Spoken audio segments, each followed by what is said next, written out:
Indonesia adalah negara beragama, negara religius. Tapi mengapa menjadi ladang para koruptor?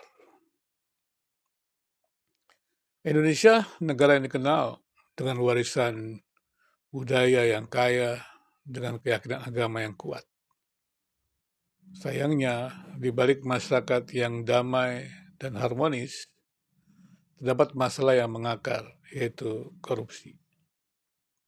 Mengapa orang yang korup berkembang pesat di negara yang agamanya memainkan peran penting seperti di Indonesia? Bahkan dalam kehidupan sehari-hari segalanya dikaitkan dengan agama.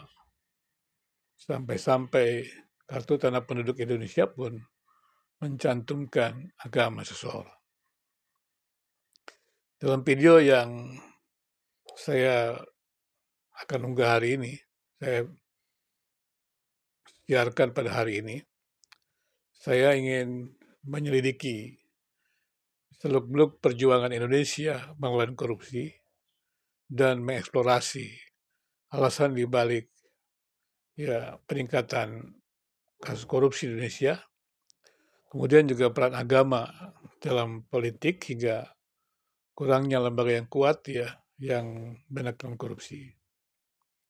Dan beberapa faktor yang berkontribusi menjadikan Indonesia surga bagi koruptor. Dan karena itu marilah kita bersama-sama saudara-saudara yang menonton video saya ini bisa tuliskan di chat mengenai praktek-praktek korupsi yang mungkin perlu dibongkar. Kita perlu bersama-sama menjelajahi landscape korupsi yang kompleks di Indonesia dan mengungkap kebenaran perjuangan negara ini.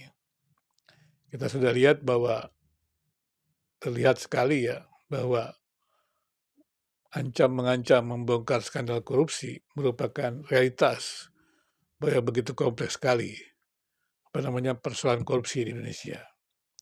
Nah, itu marilah bersama-sama kita mendalami kompleksitas landscape keagamaan di Indonesia dan menjawab pertanyaan sulit. Mengapa Indonesia menjadi sarang korupsi? Mengapa Indonesia menjadi sarang korupsi? Mari kita cari tahu bersama. Kalau kita melihat tentang korupsi, mungkin juga dalam budaya juga bisa jadi juga ada dalam sejarah kerajaan bisa jadi juga ada peristiwa-peristiwa yang seperti itu orang-orang yang memang menggunakan kekuasaannya untuk kepentingan-kepentingan tertentu karena memang nafsu untuk berkuasa.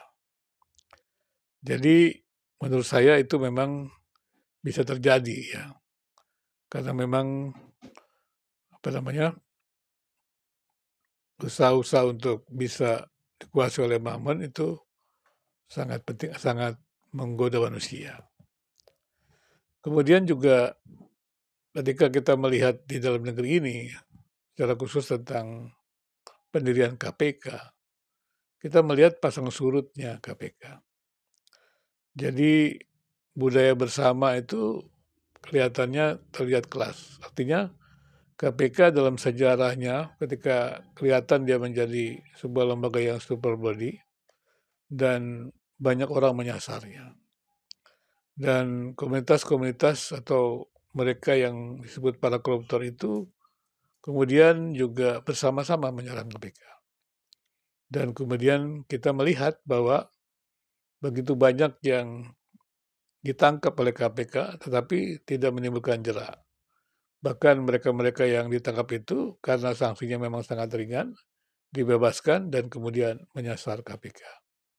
Beberapa tahun lalu kita juga sudah melihat, sudah mendengar 23 kasus koruptor korupsi pemerintahan itu dibebaskan dan ini mencengangkan Dan kita juga melihat bahwa saat ini juga banyak kasus-kasus korupsi yang terungkap. Salah satunya adalah kasus yang korupsi hampir 300 triliun yang hanya diganjar 6,5 tahun.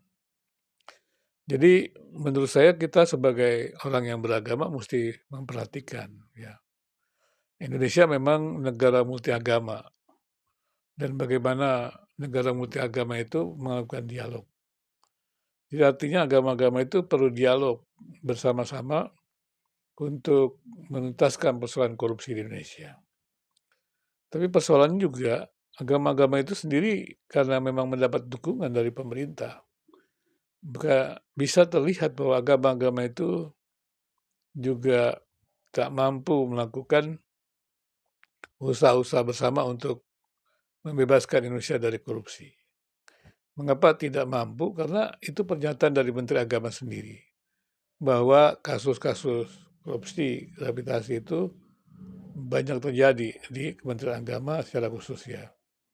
Ya kita sudah tahu masalah agama itu yang paling luar biasa adalah masalah haji ya. Di situ masalah kuota haji dan itu banyak sekali yang terjadi. Demikian juga masalah pendidikan ya. Pendidikan juga terkait dengan pendidikan keagamaan ini. Itu bisa terjadi. Memang untuk Kristen saya juga belum tahu karena memang tidak ada undang-undangnya ya. Tapi teman-teman dari Islam kan ada undang-undang pesantren kan. Berarti ada dalam pendidikan. Kita juga tidak tahu di sana. Dan ini juga menjadi persoalan karena bisa terjadi ada agama tertentu mendapat bantuan khusus ya pendidikannya keagamannya, tapi di dalam agama-agama yang lain tidak ada. Ini kan menjadi persoalan ya. Bisa terjadi ada kekhususan gitu ya. Menurut saya undang-undang pesantren itu perlu dipertanyakan. Jadi bagaimana bisa ya dalam sebuah negara yang mengakui agama-agama yang ada, tapi ada diskriminasi tentang pendidikan keagamaan. Ini kan juga menjadi persoalan juga. Memang ada usulan dari para pemimpin Kristen yang menolak undang-undang pesantren dengan tinggi keagamaan. Tapi kan itu bukan alasan, karena kebijakan publik gitu ya, harusnya dilihat secara bersama alias kebijakan publik. Apalagi ketika para yang mengajukan penolakan itu sendiri juga tidak memahami konteks Indonesia. Jadi menurut saya kebijakan publik itu harusnya juga memberikan keadilan, kedamaian. Nah kalau keadilan tidak ada dalam pendidikan keagamaan itu menjadi persoalan. Itu artinya adalah agama-agama belum bisa melakukan kerjasamanya yang baik dalam mendiskusikan masalah-masalah terkait dengan pemberantasan korupsi atau Indonesia tanpa korupsi. Jadi menurut saya harusnya kita bisa atau agama-agama bisa menggali lebih dalam ya perjuangan-perjuangan apa yang bisa dilakukan ya supaya masyarakat yang religius ini bisa menghadapi korupsi yang merajalela. Karena dampak dari korupsi ini sangat besar. Jadi kalau agama-agama mendiamkan saja, maka korupsi itu akan berkembang luas dan membuat masyarakat Indonesia menjadi kehilangan kesempatan hak-haknya. Baik hak untuk hidup, karena sandang pangan juga mengalami kekurangan, baik hak kesehatan, hak pendidikan, dan ini merupakan pergumulan yang tidak mudah. Karena itu menurut saya harusnya ya agama-agama berperan penting untuk bisa terlibat ya dalam perjuangan untuk pemberantasan korupsi. Mari daripada agama-agama itu di medsos berdebat mana agama yang benar, siapa yang tahu mana agama benar? Karena agama itu kan dari iman. Lebih baik kita berdiskusi mengenai pikiran agama itu untuk memberantas korupsi di Indonesia.